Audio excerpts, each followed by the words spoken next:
Hi hello welcome back to my YouTube channel. ಇವಾಗ just fresh up ಆಗಿ ಬಂದೆ and ಎಲ್ಲ ಕೆಲಸ ಮುಗೀತು ಆ್ಯಂಡ್ ಅಡುಗೆ ಮಾಡಬೇಕು, ಸಾಂಬಾರು ಮಾಡಬೇಕು. ಮಳೆ ಹುಳ್ಳಿಕಾಳು ಸಾಂಬಾರು ಮಾಡ್ತಾಯಿದ್ದೀನಿ. ಬಸ್ ಸಾಂಬಾರು ತುಂಬ ದಿನವೇ ಆಗಿತ್ತು ಮಾಡಿ, ತುಂಬ ದಿವಸಗಳೇ ಆಗೋಯಿತು ನಾನು ಮಾಡಿ. ಸೊ ಅದಕ್ಕೆ ಇವತ್ತು ತಿನ್ನಬೇಕು ಅನಿಸ್ತು ಅಂತ ಮಾಡಿದ್ದೀನಿ. ಆಲ್ರೆಡಿ ಅದನ್ನು ಬೇಯಿಸಿಟ್ಟಿದ್ದೀನಿ, ಜಸ್ಟ್ ರುಬ್ಬಿಟ್ಟು ಒಗ್ಗರಣೆಗೆ ಹಾಕೋದೆ. ಆ್ಯಂಡ್ ನನ್ನ ಮಗಳು ಆವಾಗಲೇ ಎದ್ದು ಸ್ವಲ್ಪ ಶೀತ ಆಗಿಬಿಟ್ಟೈತೆ ಅವಳಿಗೆ.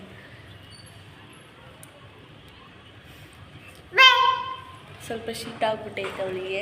ಅವಳು ಏನು ಮಾಡ್ತಾಳೆ ಅಂದರೆ ಸಿಂಕ್ ಹತ್ರ ಎಲ್ಲ ಪಾತ್ರೆ ತೊಳಿತೀವಲ್ಲ, ನೀರೆಲ್ಲ ಒಂದು ತಾಡ್ತಾಳು ಬಾಯೊಳಗೆ ಹಾಕೋತಿದ್ದು. ಸೊ ಅದರಿಂದನೇ ಮೋಸ್ಟ್ಲಿ ಆಗಿದೆ. ಮತ್ತು ವೆದರು ಕೂಡ ಒಂದು ಸಲ ಬಿಸಿಲು ಬರುತ್ತೆ ಆ್ಯಂಡ್ ಒಂದು ಸಲ ಇವತ್ತು ಫುಲ್ಲು ಮೋಡ ಅಂದರೆ ಮೋಡ ಆಗಿದೆ, ಗಾಳಿ ಕೂಡ ಇಲ್ಲ ಇವತ್ತು. ಆ ಥರ ಇದೆ ವೆದರು. ಸೊ ಅದಕ್ಕೆ ಶೀತ ಆಗಿದೆ. ಒಂದು ಸೈಡ್ ಸ್ವೆಟರ್ ಟೋಪಿ ಹಾಕಿದ್ರೆ ಫುಲ್ಲು ಶೆಕೆ ಕಿತ್ಕೊಳ್ಳುತ್ತೆ ಅವಳಿಗೆ. ಹಾಕಲಿಲ್ಲ ಅಂದರೆ ಈ ಥರ ಆಗುತ್ತೆ. ಏನು ಮಾಡೋದು ಏನೋ ಗೊತ್ತೇ ಆಗ್ತಾಯಿಲ್ಲ ನನಗೆ. ಬೆಳಗ್ಗೆನೇ ನಾನು ಕಾಳುಗಳನ್ನ ಬೇಯಿಸಿ ಇಟ್ಕೊಂಡಿದ್ದೆ. ಇವಾಗ ಎಲ್ಲನೂ ಕಟ್ ಮಾಡಿಕೊಂಡು ಜಸ್ಟ್ ಒಗ್ಗರಣೆ ಕೊಡೋದಷ್ಟೇ.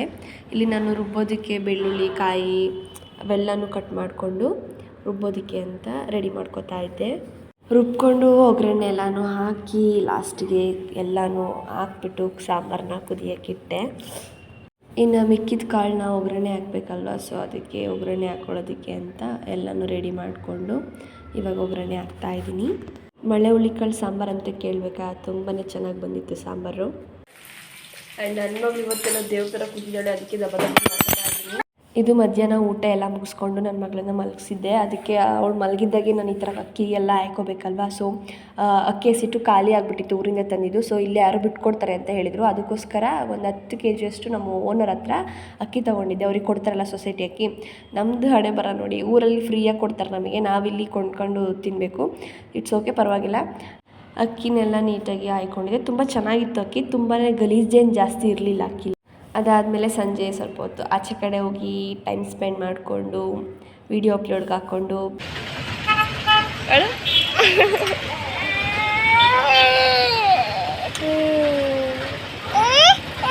ಯಾರದು ಬರಲ್ಲ, ಅದು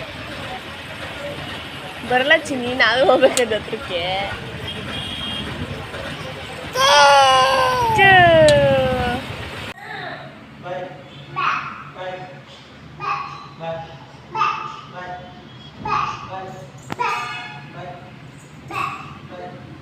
ನನ್ನ ಮಗಳು ಮಲ್ಕೊಂಡಾಗಲೇ ಈ ಥರ ಕೆಲಸಗಳನ್ನ ಮಾಡ್ಕೋಬೇಕು. ಅವಳಿದ್ದಾಗಂತೂ ಖಂಡಿತ ಮಾಡೋಕ್ಕಾಗಲ್ಲ.